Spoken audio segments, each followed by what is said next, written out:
Welcome to Season 5 of the Agile Brand with Greg Kihlstrom, where we talk with enterprise and technology platform leaders about the people, processes, and platforms that make marketing and customer experience successful, scalable, and sustainable. This is what creates an Agile brand.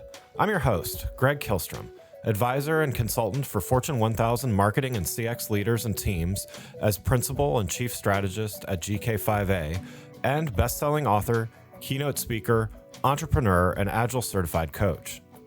The Agile Brand podcast is brought to you by TEKsystems, an industry leader in full-stack technology services, talent services, and real-world application. For more information, go to teksystems.com. To sign up for the Agile Brand newsletter and get the latest insights and articles on marketing technology and CX, or to purchase a copy of my latest book, House of the Customer, go to gregkihlstrom.com. You can also find all my books on Amazon and other retailers. And now on to the show. Today we're going to talk about applying design thinking to the customer experience in order to improve processes and delivery and provide more customer-centric products and services. To help me discuss this topic, I'd like to welcome Laurence Gonzalez, Vice President of Product Insights on the Global Client Experience team within the Commercial Bank at JPMorgan Chase. Laurence, welcome to the show. Hey, Greg, thanks for having me. Excited to be here and looking forward to sharing some exciting insights with your listeners. Absolutely, yeah. Looking forward to this. This is a topic I love to talk about, and I know you and I chatted a bit as we were preparing for this, and really looking forward to your thoughts here. But first, why don't we just give a little background on yourself as well as what you're currently doing at JPMorgan Chase? Absolutely. So my name is Laurence Gonzalez. I'm originally from the Rio Grande Valley, Texas, and currently based out of New York City. I've been at JPMorgan for about 5 years, primarily in a client experience and business transformation capacity. Right now, I'm a vice president of product insights within the commercial bank, like you mentioned. And in the role, I really sit at the intersection of research and strategy with the goal of being the voice of the client. So I try to figure out as many intake channels as I can to understand client sentiment and the pain points that they're facing day to day, and then work with various product owners, leadership to implement solutions to enhance the overall client experience. Prior to this role, I sat in a business transformation seat, still within the commercial bank, where I led a design thinking work stream with the goal of thinking of what should the commercial bank look like in the next 5 to 10 years. And like I said, primarily leveraging design thinking principles that were really a new concept to the commercial bank at the time. So there was a lot of culture carrying, a lot of inspiration that had to happen in that last role. But it was a great experience, and looking forward to talking about the experience here. Yeah, definitely. And so, definitely want to dive into really talking about applying design thinking to the customer experience. But first, for those maybe a little less familiar, let's start with a couple of definitions here. So first, how would you describe design thinking for those that may be a little less familiar with the term? So at the highest level, design thinking is really a problem-solving methodology that's meant to be very innovative and very human-centered.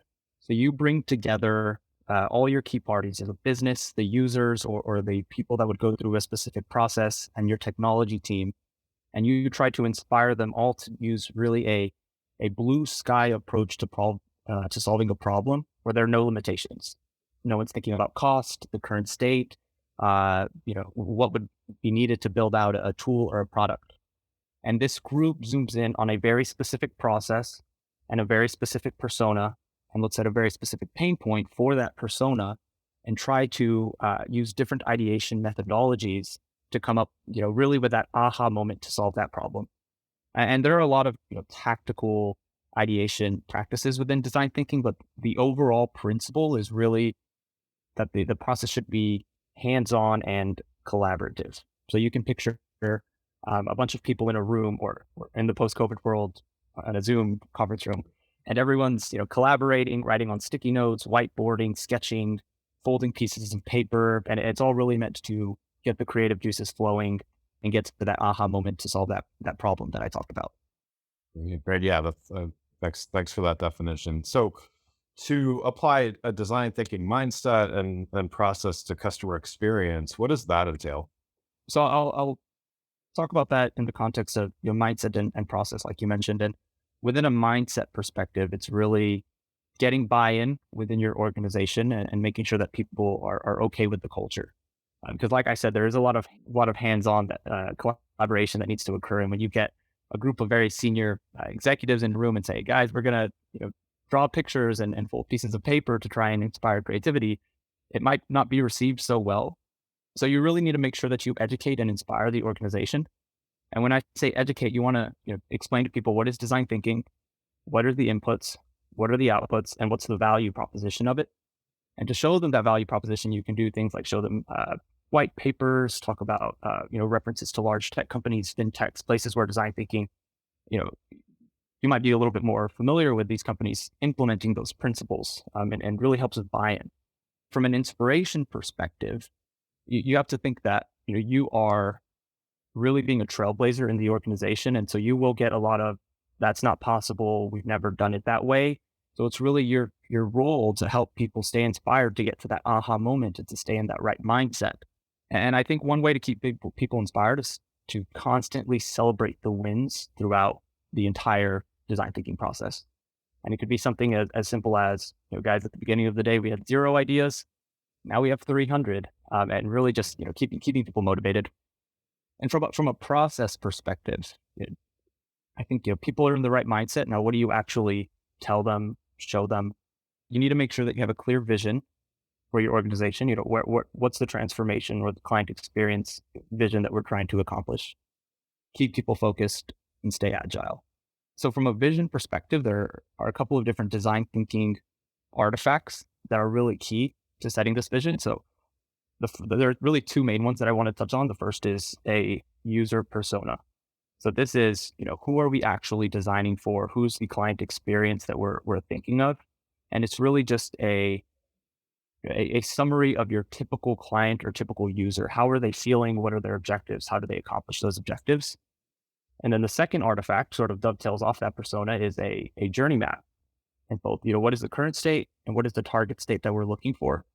And this journey map is meant to lay out what are all of the objectives or the processes that this persona is trying to accomplish every day. And what are they feeling throughout that entire process? Because like I said, this is very user-centered, human-centered. So you want to think about the points where they might be experiencing delight or they might be experiencing friction.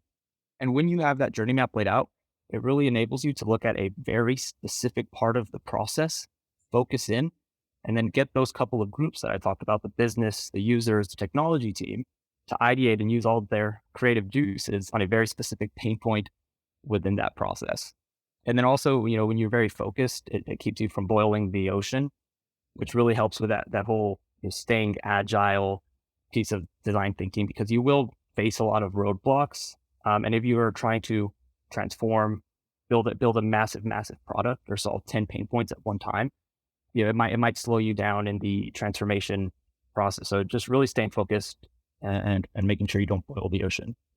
And underneath both of those things, the mindset and the process, you need to make sure that you have a method to understand client sentiment at all times. And this can be done with surveys, interviews, focus groups, just constantly making sure that your clients are feeling the pain that you think they're feeling so that you're not heading in the right direction. That's another thing about, design thinking. It's always user focused, making sure that you have a good touch on how they might be feeling.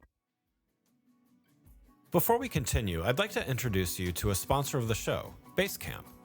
Throughout my career, whether it was at my own agency or now as a consultant, Basecamp is what we rely on to help keep projects on track, on schedule, and on budget.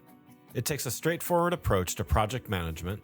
It streamlines workflow management and definitely keeps the team in the loop and on top of ongoing updates, which all are major components in a smooth running operation. No matter if it's a simple campaign or a multi-million-dollar project, Basecamp has been a key ingredient in the recipe for a successful project and business. If you're struggling with projects, sign up for Basecamp. Their pricing is simple and they give you all their features in a single plan. No upsells, no upgrades. Go to basecamp.com/agile, that's basecamp.com/AGILE, and try Basecamp for free. No credit card required and cancel anytime. Thank you, Basecamp, for sponsoring this episode. Now let's get back to the show. So you've been doing this for a little while, and certainly, at the scale of an organization like JPMorgan Chase. What can you talk about some of the things you've learned by going through this process in your own experience? Yeah, absolutely. I like that you mentioned JP Morgan, and it's been a very interesting experience going through it at this company because it is so large and there are so many moving parts. So when you're trying to go through transformation or trying to enhance a client experience, there are a lot of different teams that you're going to have to find synergy with. So one of the biggest learnings is making sure that you have strategic alignment with the organization, and that's both from a transformation and from a client experience perspective. So when I'm thinking about transformation, you are changing the fundamental processes of how the business is operating. So when you are trying to build out a new product or implement a new process, there are probably 30, 40, 50 other teams that are working on projects or initiatives that are in the context of the current state. So you need to make sure that you are aligned with those 50 different initiatives so that their strategic roadmap aligns with your vision for what the bank should look like 5 to 10 years out. It's just to make sure that you don't run into any roadblocks in the future. And from a client experience perspective, that alignment is still very, very key because you are the voice of the client. You are the fuel to the engine. All of the sentiment data that you have feeds design, feeds product, feeds sales, feeds transformation even. So making sure that people are aware of the data that you have and the sentiment that you've captured on clients is so key and really the fuel to the machine. Yeah, that's great. Well, let's dive in a little bit more between this relationship between design thinking and customer experience. So you had mentioned this before as well. A key component of design thinking is empathy. So in fact, it's usually the first stage. How do you think that your experience, because you did work directly with customers, and so you have that experience, how do you think that your experience working on the front line with customers set you up to do this, to use design thinking techniques later on, and in your current role? Yeah, absolutely. So I think to answer your question directly, I have been enabled to do is to put my user hat on at any time when I'm thinking about pain points that might be experienced in the current state or a process that needs to be changed. Like you said, I've spoken to a number of clients and a number of internal employees on a number of different touch points across the end-to-end process. It could be the pitching process, someone interacting with a service person, someone onboarding a product. And once you talk to enough people about these various processes, you are able to understand where they might be experiencing points of friction, where they might be experiencing points of delight, really on a thematic level. And so it's really being able to put that user persona hat on and have that empathy, be in touch with that emotions to understand, that's a really, really annoying part of the process, or I really, really like that part of the process. And if you don't put that hat on, you might think very logically, how do I reduce cycle time? How do I increase revenue? How do I make more deals? But to enhance the client experience and provide a best-in-class experience for our clients, you have to put the user persona hat on, and you have to think about what are the clients feeling today, and what are their biggest pain points. Definitely. What do you think are some unique aspects of a design thinking approach that really lend themselves well to customer experience design, and in particular? Yeah, I think there are a number of things that led themselves to customer experience design, and we've talked about a couple of them. Being client-centric, Yeah. co-creating with partners, educating, staying agile, etc. But there are a couple of more I want to call out. The first is ensuring that you have clear sponsorship for any design thinking initiative.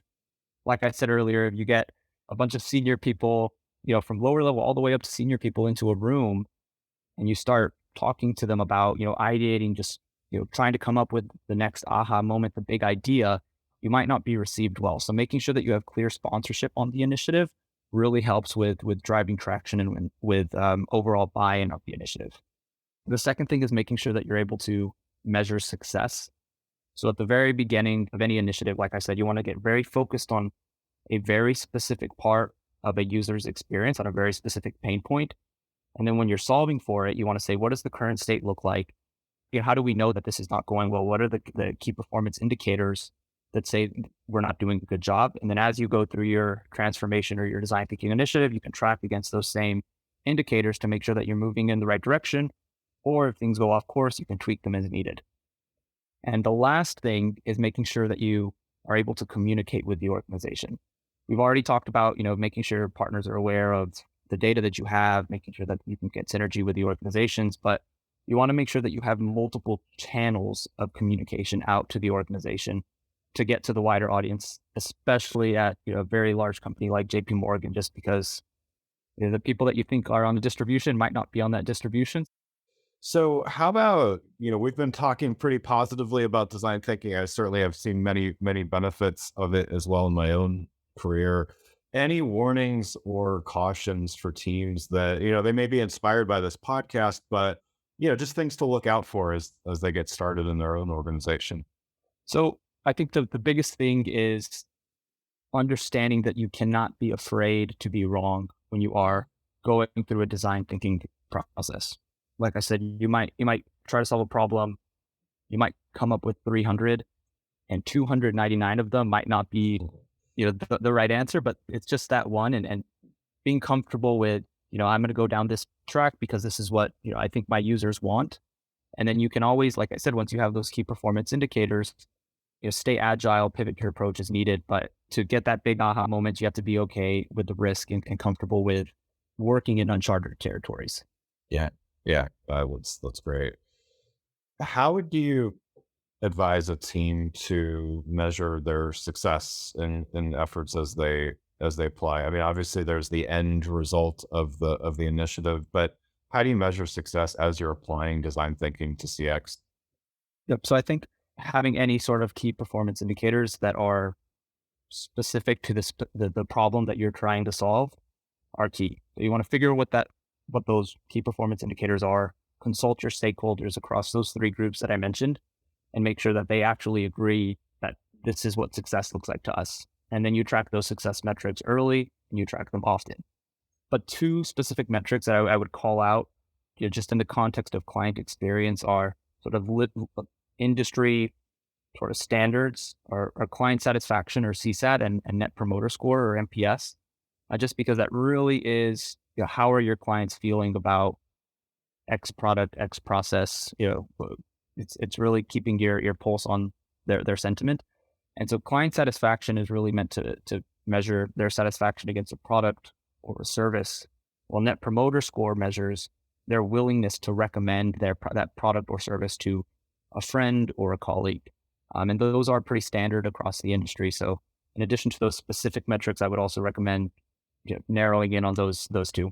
Yeah, that's great. And I think those are good because they provide a relative measure over time. So you can see as you're experimenting, as you're adding new things to the mix, you can kind of see how it's affecting on the ebb and flow over time. Well, one last question before we wrap up here. You've given plenty of great advice already, but what's one piece of advice you would have for teams that are considering some of the approaches we discussed as they navigate the months ahead?